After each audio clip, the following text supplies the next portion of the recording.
yavaşıma düştü. Ben bu yerde yaşamadım, yaşlığıma doyamadım bir anıma. Hasret oldum ey güzel kırım.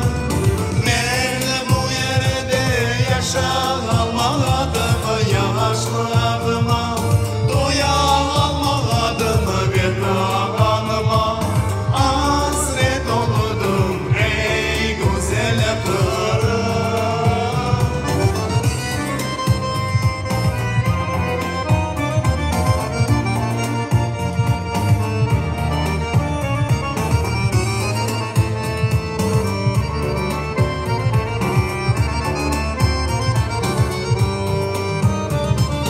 Bahçaları, meyveleri bal ile yeşerdi.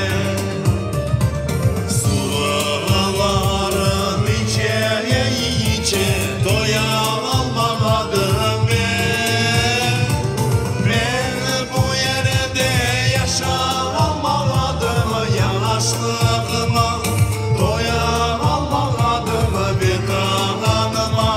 Hasret oldum ey güzel kırım. Ben bu yerde yaşamadım, yaşlığıma